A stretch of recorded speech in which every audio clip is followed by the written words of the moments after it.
Hi everyone, आज ये 13 अप्रैल 2026 के इम्पोर्टेंट करंट अफेयर को डिस्कस करते हैं। So let's get started without any further delay. प्रश्न संख्या 1 से स्टार्ट करते हैं।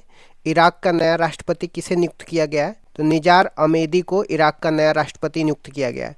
वे इराक के नए राष्ट्रपति चुने गए हैं। वे कुर्दिश समुदाय के नेता हैं, तो ये भी आपको ध्यान में रखना है।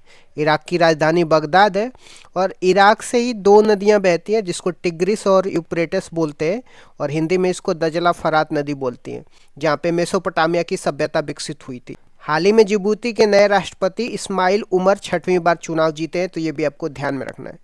नेक्स्ट क्वेश्चन में आते हैं। इसरो के गगनयान मिशन के लिए दूसरा इंटीग्रेटेड एयर ड्रॉप टेस्ट कहाँ पे किया गया है? तो श्रीहरिकोटा आंध्र प्रदेश में किया गया है। यह सतीश धवन अंतरिक्ष केंद्र पर संपन्न हुआ है। इसमें 5.7 टन वजन के क्रू मॉड्यूल चिनूक हेलीकॉप्टर से 3 किलोमीटर की ऊंचाई से गिराकर पैराशूट के माध्यम से सुरक्षित लैंडिंग की टेस्टिंग की गई है। कर्नाटक पोस्टल सर्किल ने गगनयान मिशन पर एक स्मारक डॉक टिकट भी जारी किया है, तो ये भी आपको ध्यान में रखना। नेक्स्ट क्वेश्चन में आता है। कांस फिल्म फेस्टिवल के अनसर्टेन रिकॉर्ड सेक्शन में चुनी जाने वाली पहली नेपाली फिल्म कौन सी बनी है?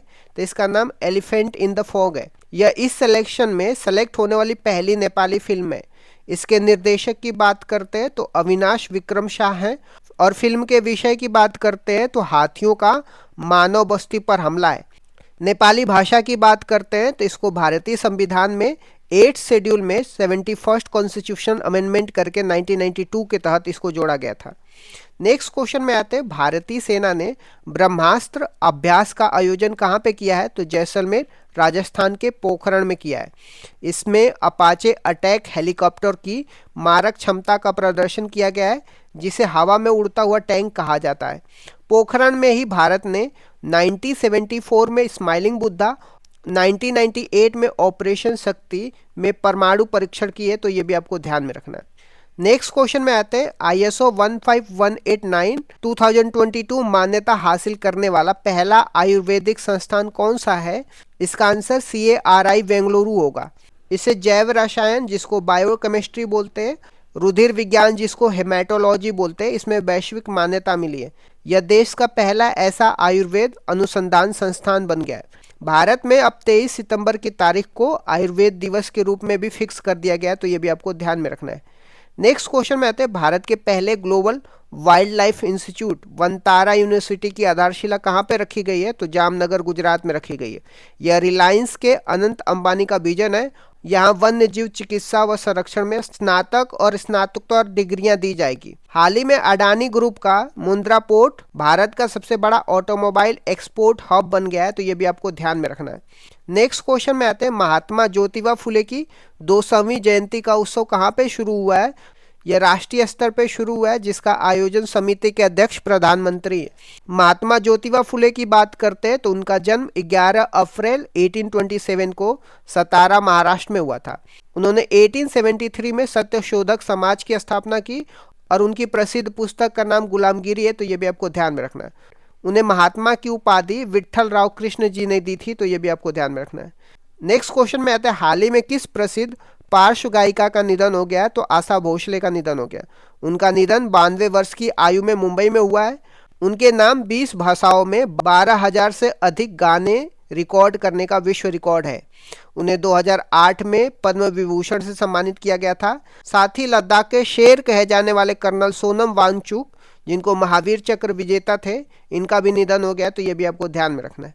नेक्स्ट क्वेश्चन में आते हैं। International day of human space flight, जिसको मानव अंतरिक्ष उड़ान दिवस बोलते हैं, कब मनाया गया है? तो यह 12 अप्रैल को मनाया गया। 12 अप्रैल 1961 को यूरी गागरिन की पहली अंतरिक्ष यात्रा की याद में मनाया जाता है। स्पेस में जाने वाली पहली महिला की बात करते हैं। वैलेंटीना तेरेश्कोवा 1963 में गई थी। चांद पर उतरने वाले पहले व्यक्ति की बात करते हैं तो इनका नाम नील आर्मस्ट्रॉन्ग 20 जुलाई 1969 को ये चांद पे उतरे थे।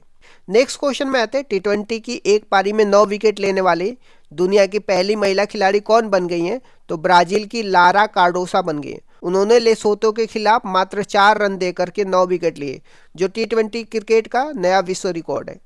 नेक्स्ट क्वेश्चन में आते हैं। भारतीय नौसेना के कमांडर कॉन्फ्रेंस 2026 के पहले संस्करण की मेजबानी कौन करेगा? तो नई दिल्ली करेगा। इसका आयोजन 14 अप्रैल को होगा, जिसका उद्देश्य राष्ट्रीय सुरक्षा और नौसेना की परिचालन क्षमता की समीक्षा करना है। इस तरीके से मैंने कुछ इंपॉर्टेंट करंट अफेयर को डिस्कस कर दिया। Thank you so much guys, keep loving, keep supporting, bye bye.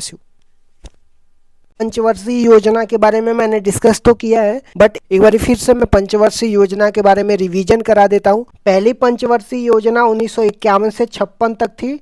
इसकी मुख्य विशेषताएं क्या थी? इसका टाइम पीरियड की बात कर, यह योजना 1 अप्रैल 1951 से लेकर के 1956 तक चली थी। मॉडल की बात करते हैं, यह हेरोल्ड डोमर मॉडल पर आधारित थी और इसका प्रारूप के.एन. राज ने तैयार किया था। उद्देश्य क्या था पहली पंचवर्षीय योजना का? इसका मुख्य ध्यान कृषि एग्रीकल्चर पर था। विकास की दर की बात करते हैं, जो लक्ष्य था 2.1% था, लेकिन 3.6% की वृद्धि हासिल की गई थी, जो लक्ष्य से अधिक थी। दूसरी पंचवर्षीय योजना 1956 से 1961 के प्रमुख बिंदु क्या थे? दूसरी पंचवर्षीय योजना की अवधि की बात करते हैं, 1956 से 1961 तक रहता है। मॉडल की बात करते हैं, यह महालनोबिस मॉडल पर आधारित थी। इसका जो उद्देश्य था, इस योजना में भारी उद्योगों पर बल दिया गया, जिसमें प्रमुख उपलब्धियां थी।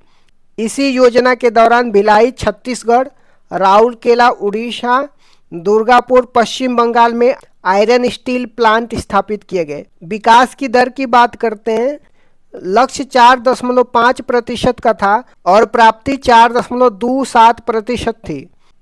तीसरी पंचवर्षीय योजना 1961 से 66 तक क्यों असफल रही थी? 1961 से 66 तक तीसरी पंचवर्षीय योजना थी। यह मॉडल सुखमय चक्रवर्ती मॉडल पर आधारित थी। इसका उद्देश्य था कृषि और उद्योग दोनों पर बल देना। असफलता के कारण ये थे, यह योजना 1962 के दौरान भारत चीन युद्ध और 1965 के भारत पाकिस्तान युद्ध के कारण अपने लक्ष्य को प्राप्त नहीं कर सकी और असफल रही।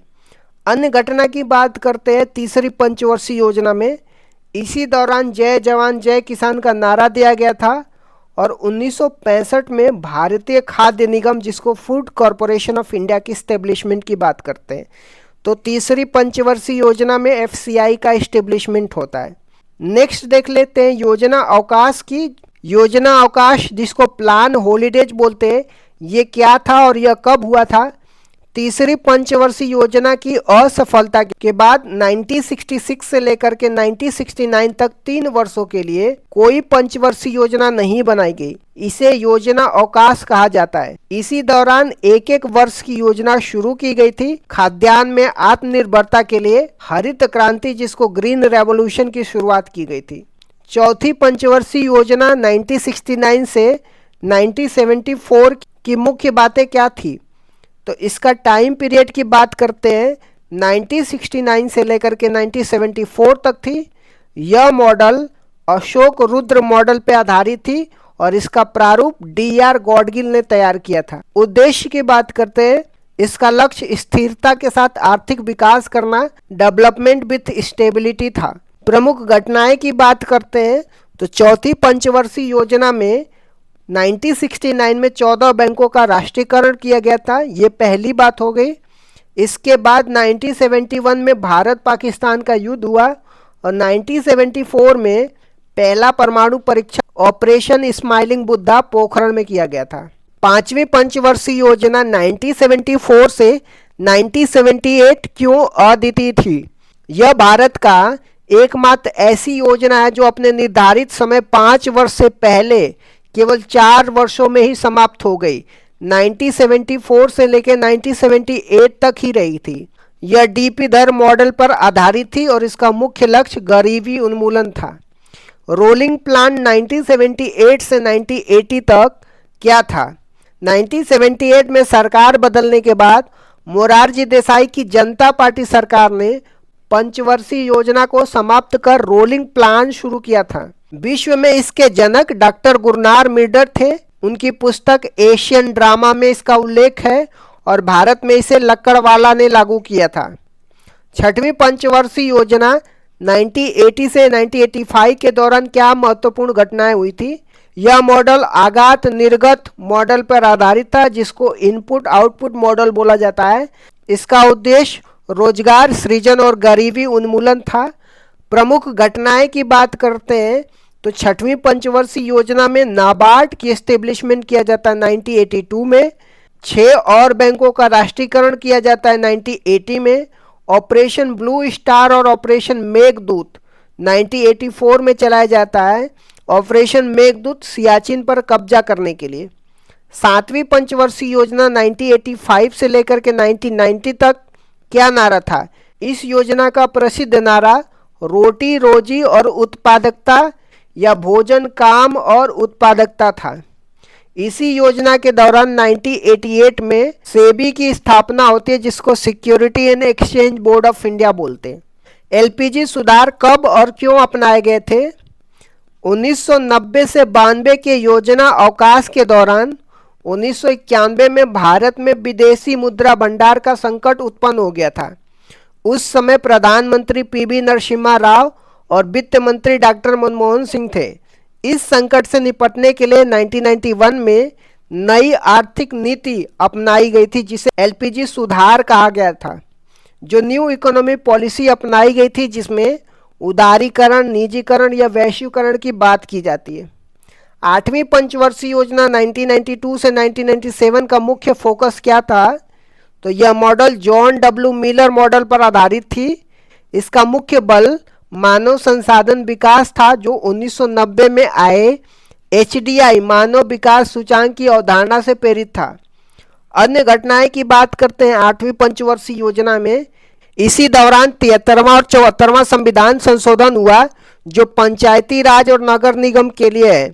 इसी समय 1 जनवरी 1995 को डब्ल्यूटीओ की स्थापना होती है, जिसको वर्ल्ड ट्रेड ऑर्गेनाइजेशन बोलते हैं।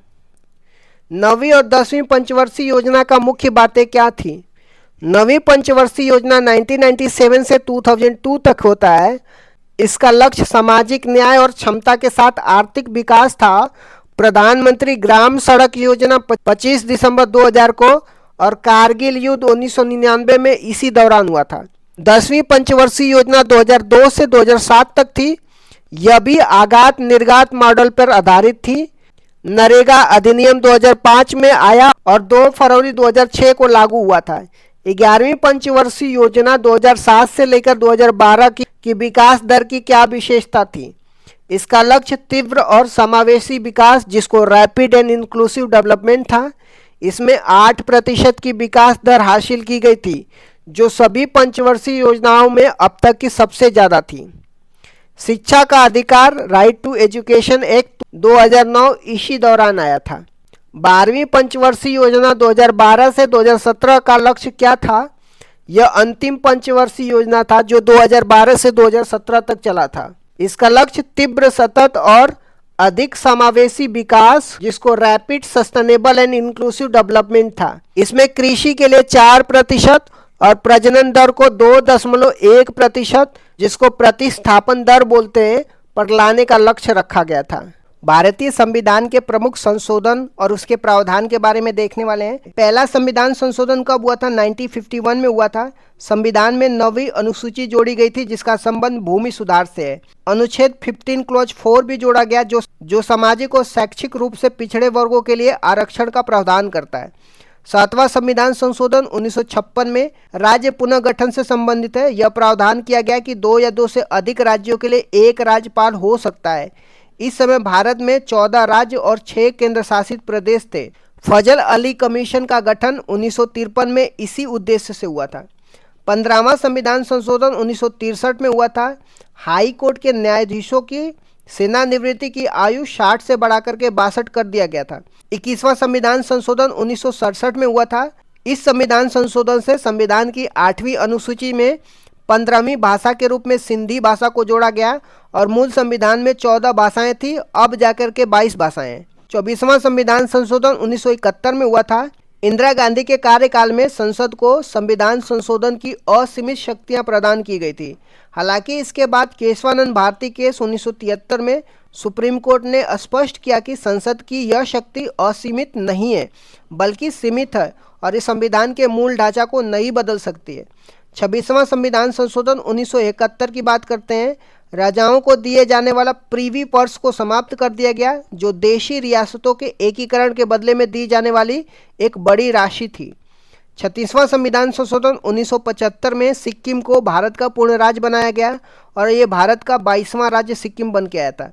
42वां संविधान संशोधन 1976 की बात करते हैं। इसे मिनी कॉन्स्टिट्यूशन या लघु संविधान कहा जाता है। 42वां संविधान में प्रस्तावना में संशोधन किया, जिसमें समाजवाद, पंथ निरपेक्ष, अखंडता शब्द जोड़े गए और प्रस्तावना में अब तक ये एकमात्र संशोधन रहे। 42वां संविधान संशोधन में फंडामेंटल ड्यूटी जोड़ी गई थी, जो भाग 4A में अनुच्छेद 51A को जोड़ा गया था, जिसमें मौलिक कर्तव्य शामिल थे। यह सरदार स्वर्ण सिंह समिति की सिफारिश पे फंडामेंटल ड्यूटी, जिसको मौलिक कर्तव्य बोलते हैं, इसको जोड़ा गया था। 42वां संविधान संशोधन में राज्य सूची से समवर्ती सूची में विषयों को हस्तांतरण किया गया, जिसमें 5 विषय वन, वन्य जीव, मापतोल, न्याय प्रशासन और शिक्षा को राज्य सूची से समवर्ती सूची में स्थानांतरित किया गया।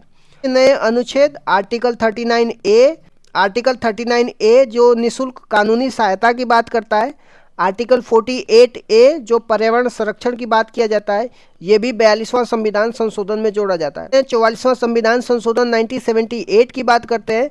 ये मोरारजी देसाई के कार्यकाल में हुआ था। इसमें संपत्ति के अधिकार में बदलाव किए जाते हैं। संपत्ति के अधिकार को मौलिक अधिकार की सूची से हटा करके इसे कानूनी अधिकार, जिसको लीगल राइट बनाया गया, जो अब अनुच्छेद 300A में है। पहले इसमें आर्टिकल 30 पहले संपत्ति का अधिकार आर्टिकल 31 पहले संपत्ति का अधिकार अनुच्छेद 31 में था। राष्ट्रीय आपातकाल, नेशनल इमरजेंसी की बात करते हैं। इसमें राष्ट्रीय आपातकाल के लिए आंतरिक अशांति के स्थान पे सशस्त्र विद्रोह शब्द का प्रयोग किया गया। राष्ट्रीय आपातकाल लगने के लिए कैबिनेट की लिखित अनुमति को अनिवार्य किया गया। संविधान में कैबिनेट शब्द की पहली बार उल्लेख इसी संशोधन में हुआ था। आ जाते हैं 52वां संविधान संशोधन की बात करते हैं, जो 1985 में हुआ था। राजीव गांधी के कार्यकाल में दल बदल विरोधी कानून आया था, जिसको एंटी डिफेक्शन लॉ बोलते हैं। संविधान में 10वीं सूची जोड़ी गई, जिसका उद्देश्य दल बदल को रोकना था। आ जाते हैं 61वें संविधान संशोधन, जो 1989 में हुआ था। यह राजीव गांधी के कार्यकाल में मतदान की आयु 21 वर्ष से घटा करके 18 वर्ष कर दी गई थी। अब आ जाते हैं 73वां संविधान संशोधन 1992 में। पंचायती राज व्यवस्था या ग्रामीण स्थानीय स्वशासन से संबंधित है।